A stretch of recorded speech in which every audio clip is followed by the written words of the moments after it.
Bonsoir voyageurs des rêves, je suis Murméor, gardien de cette ancienne bibliothèque. Le livre de ce soir est ouvert, il s'intitule Karukera, l'île aux belles eaux. Installez-vous confortablement et laissez-moi vous murmurer cette histoire.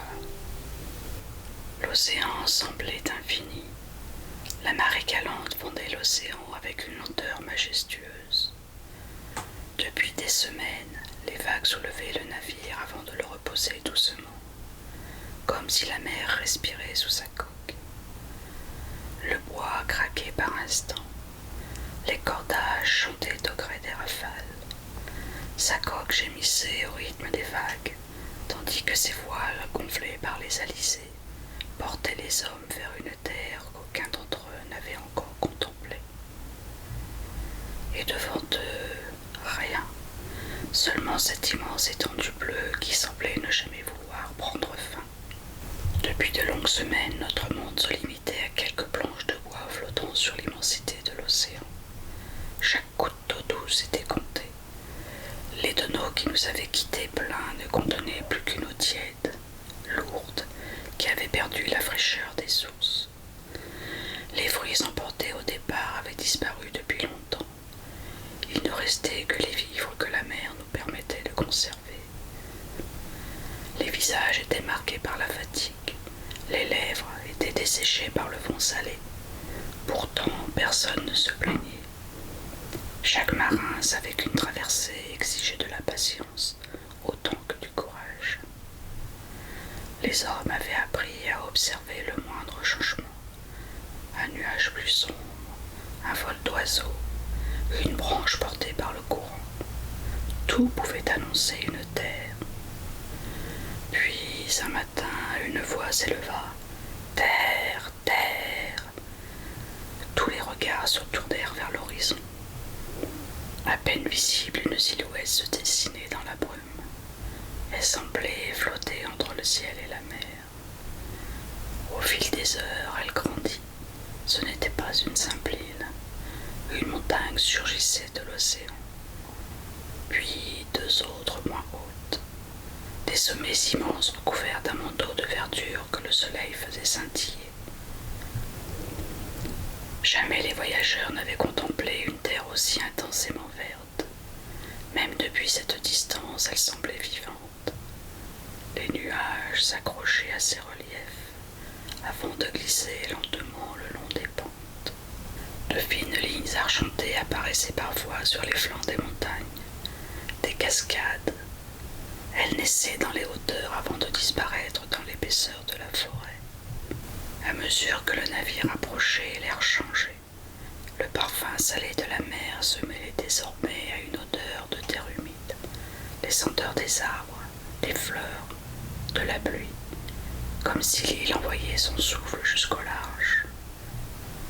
Personne ne parlait. Il y avait des paysages que l'on décrivait et d'autres que l'on contemplait en silence. Devant eux se dressait une terre qui semblait ne rien attendre des hommes. Elle existait depuis bien avant leur arrivée. Les hommes pensaient approcher une île inconnue. Le pont était encore humide de la nuit. Je m'étais levé avant les autres. Je m'appuyais contre le bastingage de la marée galante. Depuis notre départ, ce navire était devenu notre monde. Nous y avions connu les tempêtes, les nuits sans lune et les interminables journées d'océan. Rien ne pouvait nous préparer à ce qui allait surgir de l'horizon. À cette heure, l'océan semblait retenir son souffle. Les vagues étaient plus douces, le vent presque silencieux, et le ciel hésitait encore entre l'obscurité et la lumière. J'aimais ces instants. Ils étaient les seuls où la mer semblait appartenir à ceux qui savaient attendre. Depuis des semaines, nous ne connaissions que l'horizon, le même cercle d'eau, le même ciel, les mêmes étoiles qui revenaient chaque nuit, comme pour nous rappeler que le monde était bien plus vaste que nous. Je m'appuyais contre le bastingage. L'air avait changé. Il portait une odeur nouvelle, moins salée, plus chaude, comme si le vent avait traversé une terre avant de venir jusqu'à nous. Je fermai les yeux. Il y avait autre chose aussi, une senteur de feuilles mouillées, de bois, de fleurs inconnues. Je rouvris les yeux au moment où j'entendis un cri fendre le silence. Terre, terre. Tous accoururent. Je levai les yeux vers l'horizon. Au début, je ne distinguai qu'une ombre. Puis le soleil poursuivit son ascension. Et l'ombre devint montagne, une immense montagne. Puis deux autres apparurent. Elles semblaient sortir directement de la mer, comme si l'océan lui-même les avait fait naître. Leurs sommets disparaissaient dans les nuages, leurs flancs étaient recouverts d'une forêt si dense qu'aucune pierre n'en rompait le manteau. Puis je les vis, de longs fils d'argent glisser le long des montagnes, des cascades. Même à cette distance, elles semblaient danser sous la lumière du matin. Autour de moi, chacun parlait. Moi, je restais silencieux. Certaines terres impressionnent. Celle-ci semblait vivante, comme si elle respirait, comme si elle nous observait. Et pour la première fois depuis notre départ, j'eus le sentiment que ce n'était pas nous qui arrivions quelque part. C'était un monde ancien qui acceptait, peut-être, de se laisser approcher. Je ne pouvais détacher mes yeux de cette île. À mesure que notre navire avançait, les montagnes semblaient grandir, comme si elles venaient à notre rencontre. Le soleil avait désormais franchi l'horizon. Sa lumière révélait des nuances de vert que je n'avais jamais imaginées. Certains arbres paraissaient presque noirs dans leur feuillage était épais. D'autres brillaient d'un vert éclatant. Par endroits, la lumière s'accrochait aux feuilles comme une pluie de petits éclats d'or.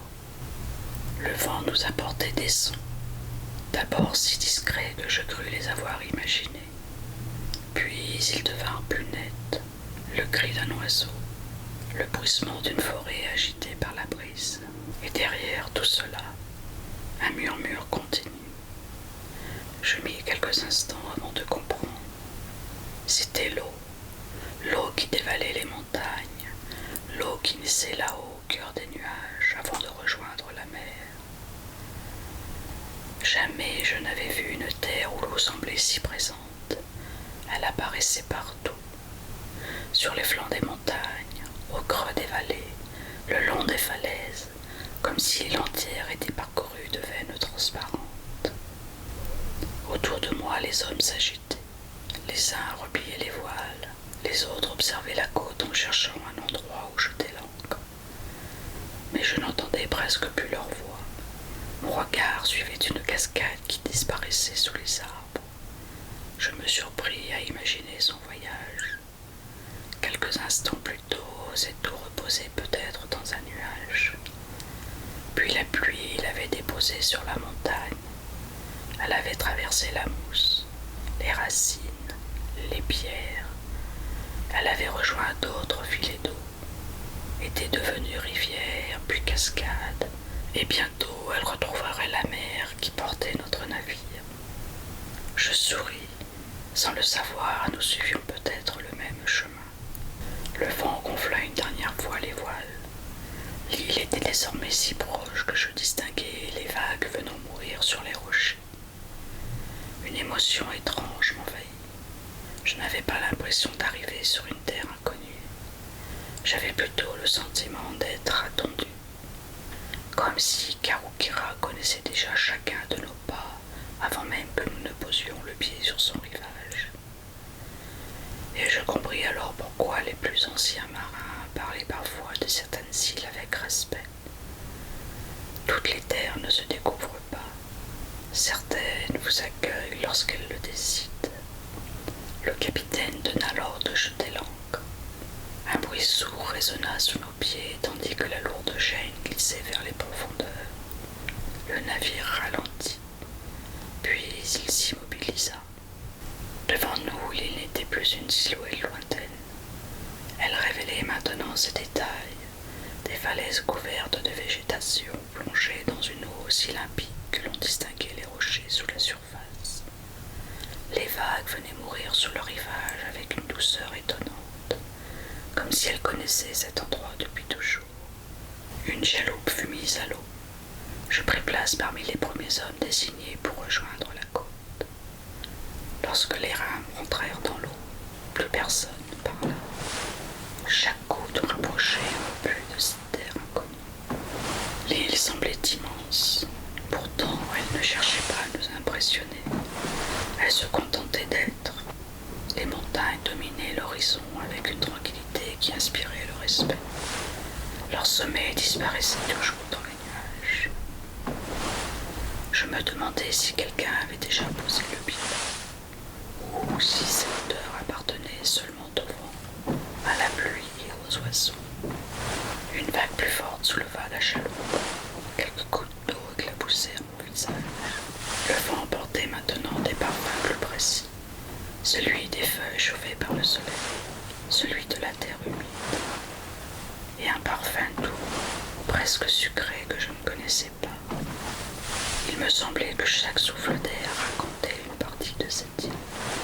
À mesure que nous approchions, je découvris des arbres aux racines étonnantes. Certaines semblaient enlacer les rochers, d'autres plongeaient directement vers l'eau. Des lianes descendaient des branches comme de longues cordes oubliées par le ciel. Tout poussait avec une abondance que je n'avais jamais vue. La nature semblait libre. Personne ne paraissait lui avoir demandé de choisir entre la montagne, la forêt ou la mer. Alors elle avait tout réuni. Je baissai la main jusqu'à la surface de l'eau. Elle était tiède, bien plus chaude que celle que nous avions connue durant notre traversée. Elle glissait entre mes doigts avec une douceur inattendue. Je restai ainsi quelques instants. Puis la quille de la chaloupe effleura le sable. Un léger frottement, presque un murmure. Je descendis lentement. Mes bottes s'enfoncèrent dans un sable encore humide. La chaloupe glissa une dernière fois avant de venir caresser le rivage. Je sautai dans une eau si claire que je distinguais chaque grain de sable sous mes pieds. La plage s'étendait devant nous dans un silence presque irréel. Son sable d'une finesse extraordinaire semblait avoir été déposé par la mer avec une infinie délicatesse. À chacun de mes pas, il s'enfonçait doucement sous mes bottes avant de reprendre sa place, comme si cette terre refusait de garder l'empreinte des hommes. Le soleil faisait scintiller la plage d'une lumière douce. Quelques cocotiers penchaient leur longue silhouette vers la mer, offrant une ombre légère où le vent faisait danser les palmes. En baissant les yeux, je remarquai de larges sillons dessinés sur le sable. Ils partaient de l'océan, grimpaient lentement jusqu'au pied de la végétation, puis revenaient vers les vagues. Une tortue marine était venue ici pendant la nuit. Elle avait quitté la mer avec patience, creusé un nid dans le sable pour y déposer ses œufs, avant de regagner l'océan, laissant derrière elle ses lourdes empreintes. Je restai quelques instants à contempler ce chemin silencieux. Sans jamais l'avoir vue, j'avais l'impression de suivre les pas d'une voyageuse bien plus ancienne que nous. Elle aussi traversait les océans. Elle avait trouvé cette île bien avant notre arrivée. Karukira était déjà le refuge de ceux que la mer guidait jusqu'à ses rivages. Je retirai mon chapeau, sans savoir pourquoi. Peut-être par respect, peut-être parce que certaines terres donnent envie de s'incliner avant même de les connaître. Personne ne donna d'ordre. Aucun de nous ne se précipita vers la forêt. Nous restâmes quelques instants immobiles, les pieds sur cette terre nouvelle, comme si nous attendions ainsi. Le vent fit doucement danser les feuilles. Puis un oiseau s'envola d'une branche. Son cri traversa la canopée avant de disparaître dans les hauteurs. Alors seulement nous avançâmes. À chaque pas, le sable laissait place à une terre sombre et souple. L'air devenait plus frais. L'ombre des grands arbres nous enveloppait peu à peu. soleil entrait ici par petites touches. Quelques rayons traversaient le feuillage et venaient éclairer une fougère, un tronc couvert de mousse, ou une bière où brillait d'une goutte d'eau. Tout semblait vivant. Les arbres n'étaient pas alignés comme dans les jardins que j'avais connus. Ils avaient grandi librement. Leurs troncs se penchaient parfois les uns vers les autres, comme de vieux amis qui échangent un secret. Leurs racines dessinaient des tranches de chemin à la surface du sol. Il fallait les enjamber avec précaution. Je posai ma main sur l'écorce d'un arbre immense. Elle était fraîche, rugueuse. Le tronc était si large qu'il aurait fallu plusieurs hommes pour en faire le tour. Je levai les yeux. Sa cime disparaissait dans un plafond de feuilles où dansaient des éclats de lumière. Je levai les yeux. Sa cime disparaissait dans un plafond de feuilles où dansaient des éclats de lumière. Je ne pouvais m'empêcher de penser que cet arbre était déjà là bien avant notre naissance. Il avait vu passer les saisons, les pluies, les cyclones, les oiseaux qui avaient bâti leur nid. Autour de nous, la forêt murmurait. Chaque feuille semblait répondre à une autre. Chaque branche se balançait avec une lenteur presque musicale. On entendait parfois le craquement discret d'une graine qui tombait, le bourdonnement d'un insecte, le glissement d'un lézard entre deux pierres. Aucun de ces sons ne dominait les autres. Ils formaient d'un seul souffle, une seule respiration. Je ralentis. Il ne servait à rien de marcher vite ici. La forêt ne dévoilait rien à ceux qui la traversaient sans la regarder. Elle offrait ses merveilles à ceux qui acceptaient de perdre la notion du temps. Et je sentais déjà que Karukéra se laisserait découvrir lentement. Elle demanderait davantage, de la patience, de l'humilité et surtout des yeux capables de s'émerveiller. Nous marchions depuis ce qui me semblait être plusieurs heures. Le soleil poursuivait sa course quelque part au-dessus de nous, mais la forêt gardait jalousement sa fraîcheur. Sous l'épais feuillage, le temps paraissait s'écouler autrement. Puis je l'entendis. Au début, ce n'était qu'un souffle, à peine plus qu'un murmure. Je crus que le vent s'était levé. Je m'arrêtai, le son revenait, régulier, plus profond que le bruissement des feuilles, plus léger que le roulement des vagues. L'un de mes compagnons tourna la tête lui aussi. Sans échanger un mot, nous suivîmes cette musique invisible. À mesure que nous avancions, le murmure devenait plus clair, l'air se rafraîchissait. Les pierres sous nos pieds étaient couvertes d'une mousse épaisse, douce, comme un tapis. Puis les arbres s'écartèrent. Devant nous coulait une rivière. Son eau était si transparente que chaque galet semblait posé sous une vitre. Le courant glissait sans hâte, contournant les pierres avec une grâce infinie. Par endroits, le soleil traversait les branches et faisait danser des éclats d'argent à sa surface. Je m'accroupis. Je plongeai lentement la main dans l'eau. Elle était fraîche, d'une fraîcheur si pure qu'elle semblait emporter avec elle la fatigue des semaines passées en mer. Je la portai à mon visage, puis j'en bus une gorgée. Jamais je n'avais goûté une eau si limpide. Elle n'avait ni l'amertume des longues traversées, ni le goût des tonneaux qui nous accompagnaient depuis le départ. Elle avait le goût de la montagne, le goût de la pluie, le goût de la vie. Je suivis la rivière du regard. Elle disparaissait entre les fougères géantes, poursuivant son chemin vers des lieux que nous ne pouvions encore voir. Je restai quelques instants au bord de cette rivière, sans parler, sans bouger. Je laissais simplement le courant poursuivre son voyage. Et pour la première fois depuis notre arrivée, je cessai de regarder l'île. Je commençai à l'écouter. Nous reprîmes notre marche en suivant le courant.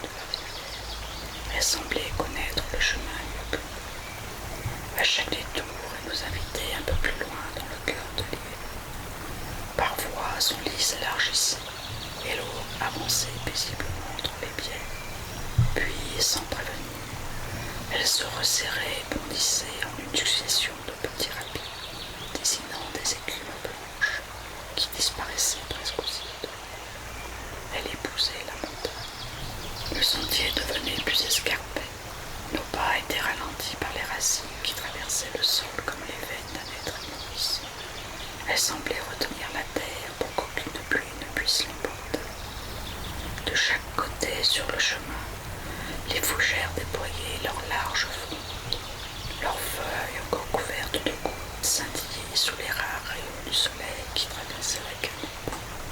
Ici, l'humidité ne quittait jamais la forêt.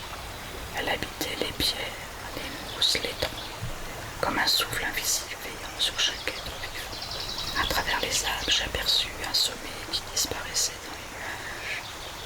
Il m'était impossible de distinguer où finissait la montagne et où commençait le ciel. Nous étions venus de très loin, des terres d'Espagne, persuadés de découvrir un monde nouveau. Pourtant, ici, chaque arbre semblait plus ancien que nos souvenirs. Chaque pierre portait la mémoire d'un temps que nul homme ne pouvait mesurer. Nous n'étions que des voyageurs, car Okira, elle, demeurait. C'est alors que je l'entendis. Un grondement, faible d'abord, si lointain que je crus à un orage. Je levai les yeux, le ciel était pourtant d'un bleu limpide. Le bruit revint, plus profond, plus régulier. Il semblait naître des entrailles même de la montagne. Je regardais la rivière, son courant s'accélérait.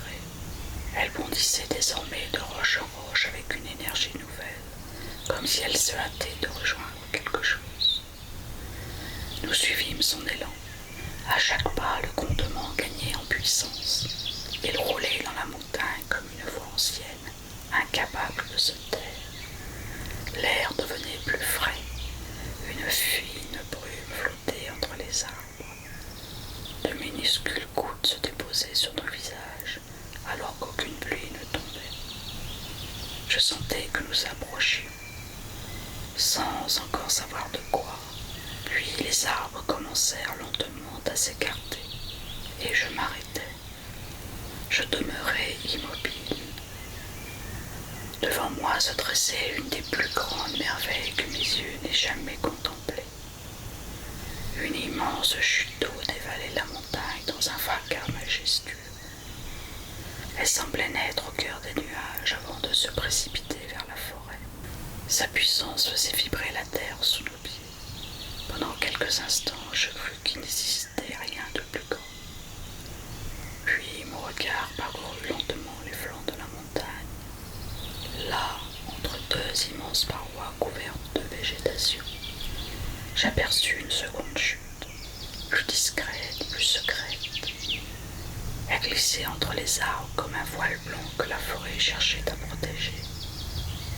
Je continuai d'observer. Et bien plus haut encore, une troisième cascade se révéla, à peine visible.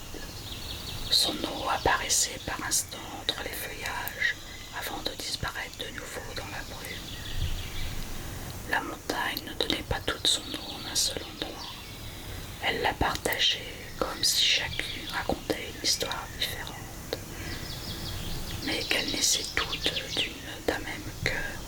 Autour de nous flottait une bulle légère qu'il devenait impossible de distinguer où s'arrêtait la brume et où commençaient les embruns. Les rochers luisaient comme s'ils venaient d'être polis. La mousse recouvrait leurs flancs d'un épais manteau d'émeraude. Les fougères semblaient danser sous le souffle de la cascade. Je suivis des yeux la plus haute d'entre elles. Son eau rebondissait contre les parois avant de disparaître dans la forêt. Quelques instants plus tard, nous retrouvions cette même eau dans la rivière qui nous avait quittés jusqu'ici. Je compris alors que toute l'île était liée. Les nuages donnaient naissance à la pluie. La pluie nourrissait les montagnes. Les montagnes enfantaient les cascades.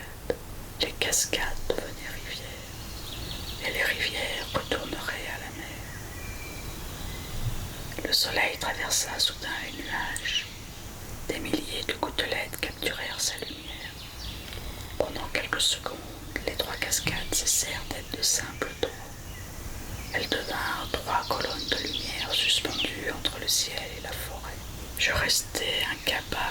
prononcer un mot.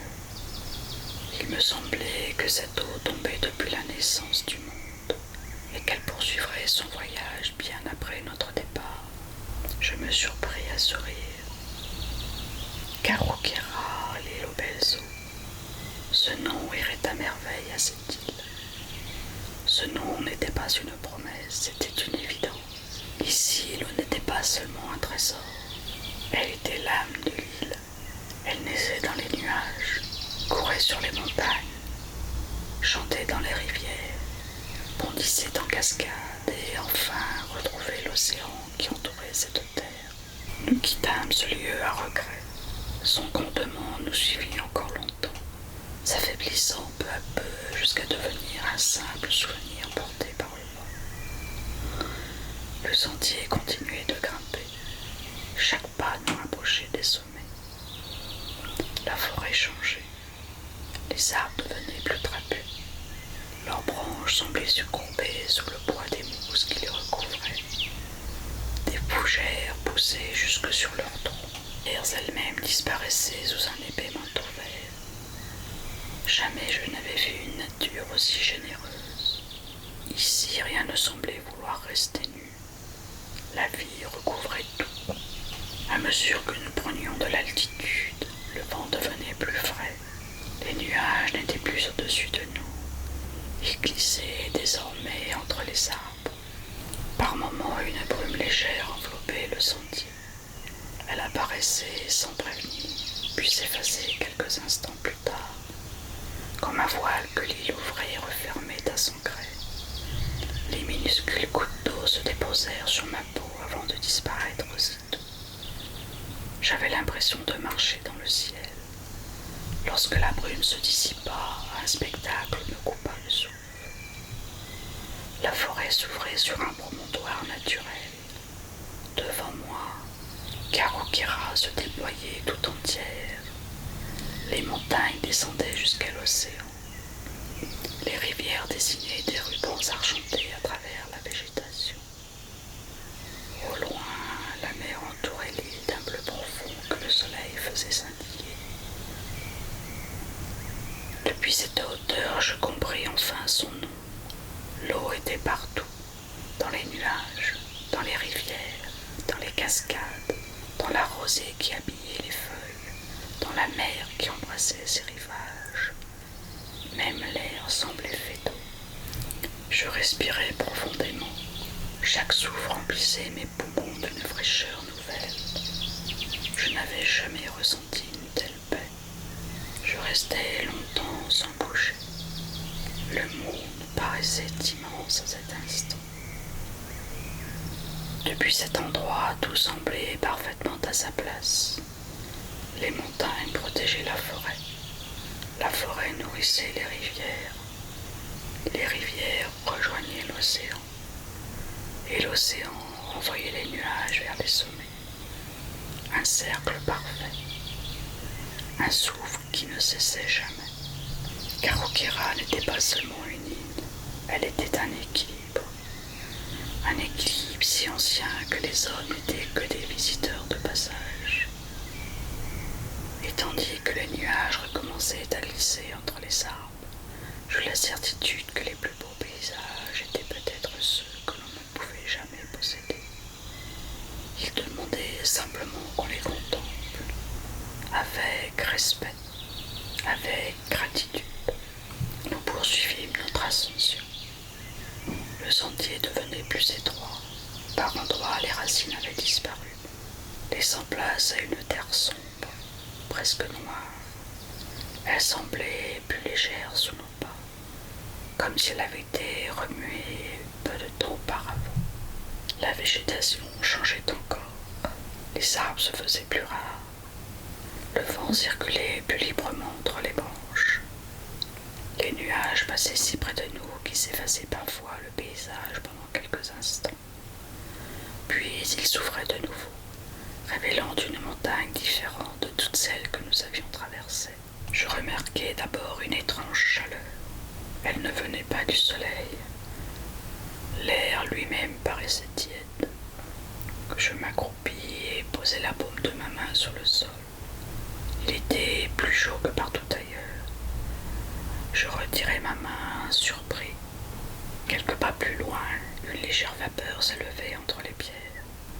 Elle montait lentement, disparaissait dans le vent, puis renaissait quelques instants plus tard. Je n'avais jamais rien vu de semblable. Je n'avais jamais imaginé qu'une montagne pût respirer. L'île respirait, à intervalles réguliers. Un souffle s'échappait de ses profondeurs, invisible, silencieux, mais bien réel. Une odeur nouvelle s'élevait du sol, âpre, minérale, presque irréelle. Elle semblait porter le souffle profond de la montagne. Pour la première fois, je compris que certaines terres ne se contentent pas de respirer par leurs forêts ou leurs rivières. Elles respirent aussi par leurs entrailles. Je levai les yeux vers le sommet. Les nuages s'y accrochaient sans jamais le quitter. On aurait dit qu'ils étaient attirés par cette montagne mystérieuse. Personne parmi nous n'osait parler. Nous avancions avec prudence. Depuis notre arrivée, Karukera nous avons montré l'eau sous toutes ses formes, les rivières, les cascades, la pluie, la brume. À présent, elle révélait une autre part de son âme, le feu. Un feu caché sous la pierre, un feu assez patient pour demeurer invisible, mais assez puissant pour réchauffer la montagne. Je regardais autour de moi. Les oiseaux poursuivaient leur chant. Les fougères continuaient de pousser. La vie s'était installée jusque sur cette terre où sommeillait une force immense. Je trouvais cela extraordinaire. L'île n'opposait jamais les contraires. L'eau et le feu y vivaient côte à côte. La pluie tombait sur une montagne chaude. Les rivières naissaient d'un sommet où la terre semblait encore vivante. Karukera ne devait pas saboter un seul élément. Elle était née de leur rencontre, de l'eau, du vent, de la pierre, du feu, et de ce temps infiniment long que seuls les paysages savent mesurer. Ce volcan était le cœur de Karukera. Avant de redescendre, je m'arrêtai une dernière fois pour contempler le paysage. Derrière nous, la forêt ondulait jusqu'à la mer. Devant nous, les nuages enveloppaient le sommet comme un manteau de coton. Je ne pouvais m'empêcher de penser que certains lieux ne cherchent pas à être compris. Ils demandent simplement qu'on les approche avec humilité. Et cette montagne, gardienne silencieuse de Karukera, semblait nous avoir accordé, l'espace d'un instant, le privilège de respirer à son rythme. Nous quittâmes les hauteurs au lever du jour. La montagne disparaissait lentement derrière les nuages, comme si elle refermait le voile qui avait permis de l'apercevoir. Le chemin semblait différent, pourtant c'était le même. Peut-être était-ce moi qui avais changé. Je remarquais des détails qui m'avaient échappé à l'allée. Une orchidée accrochée au creux d'une branche. Une minuscule grenouille immobile sur une feuille luisante. Une toile d'araignée où des gouttes de rosée retenaient la lumière du matin. La forêt n'avait rien à ajouter. Elle m'avait simplement appris à regarder. Peu à peu, l'air retrouva la douceur des basses terres. Les arbres s'écartèrent. Le grondement des cascades s'effaça derrière nous. Un autre son apparut, long, régulier, infini, le souffle de la mer. Il m'avait accompagné pendant toute la traversée, et pourtant je ne l'entendais plus de la même manière. Lorsque nous sortîmes enfin de la forêt, une vaste étendue de sable s'ouvrit devant nous. Le soleil baignait le rivage d'une lumière dorée. Les vagues venaient s'y déposer avec une infinie délicatesse. Je retirai mes bottes. Le sable était chaud. J'aime pas s'y imprimer quelques instants avant que l'eau ne l'efface. Je regardais cette tresse disparaître. La mer ne gardait rien. Elle accueillait, puis elle emportait. Je longeai le rivage. rivage. À mesure que le soleil montait dans le ciel, l'eau changeait de couleur. Près du sable bollant, elle était transparente. Plus loin, elle devenait turquoise. Encore au-delà, elle prenait un bleu profond qui semblait rejoindre l'horizon. Je n'avais jamais vu autant de nuances réunies dans une seule mer. Le vent soulevait quelques embruns. Il venait se poser sur ma peau avec la même douceur que la brume des montagnes. Alors je réalisais quelque chose. L'eau qui caressait mes pieds était peut-être celle que j'avais vue naître là-haut. Quelques heures plus tôt, elle bondissait au sommet des cascades. Elle courait entre les fougères. Elle chantait dans les rivières. Et à présent, elle retrouvait l'océan. Le voyage n'était jamais terminé. Il recommençait sans cesse. Et peut-être était-ce cela le véritable cœur de Karukéra. Une île où rien ne s'arrêtait vraiment. Où chaque goutte d'eau poursuivait son chemin. Où chaque vent emportait les nuages. Où chaque lever de soleil semblait annoncer une naissance.